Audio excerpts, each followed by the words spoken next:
திமுக தலைவர் கருணாநிதியை அவரது கோபாலபுரம் இல்லத்தில் நேரில் சந்தித்து மத்திய அமைச்சர் பொன் ராதாகிருஷ்ணன் நலம் விசாரித்தார். மருத்துவமனையில் சிகிச்சை பெற்று திரும்பிய பின்னர் வீட்டில் ஓய்வெடுத்து வரும் கருணாநிதி விரைவில் குணமடைவார் என்று செய்தியாளர்களிடம் பேசிய பொன் ராதாகிருஷ்ணன் தெரிவித்தார்.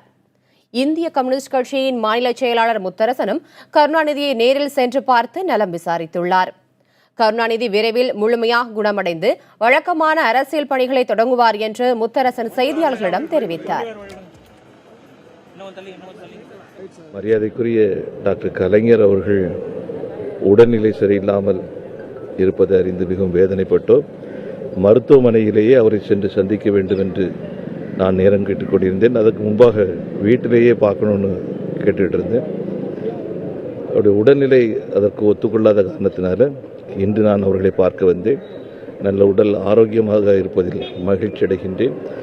அவர் நீண்டு வாழ வேண்டும், தமிழகத்திற்கு பல நன்மைகளை செய்வதற்கு ஆண்டவன் அவர்களுக்கு அருள் புரிய வேண்டும் என்று நான் நேரில் சந்தித்தேன். கலைஞர் அவர்களை நேரில் சந்தித்தோம். உடன் தளபதி ஸ்டாலின் அவர்களும் இருந்தார்கள். சந்தித்து நலம் விசாரித்தோம். மிகுந்த நல்ல நிலையில் இருக்கிறார். விரைவில் நம்மோடு அவர் சேர்ந்து பொது இயக்கங்களில் நிச்சயமாக பங்கெடுப்பார். அவர் விரைவாக குணம் பெற்று மீண்டும் தனது அரசியல் பணிகளை, பொதுவாழ்வு பணிகளை மேற்கொள்ள இந்திய கம்யூனிஸ்ட் கட்சியின் சார்பில் வாழ்த்துக்களை தெரிவித்துக் கொள்கின்றேன்.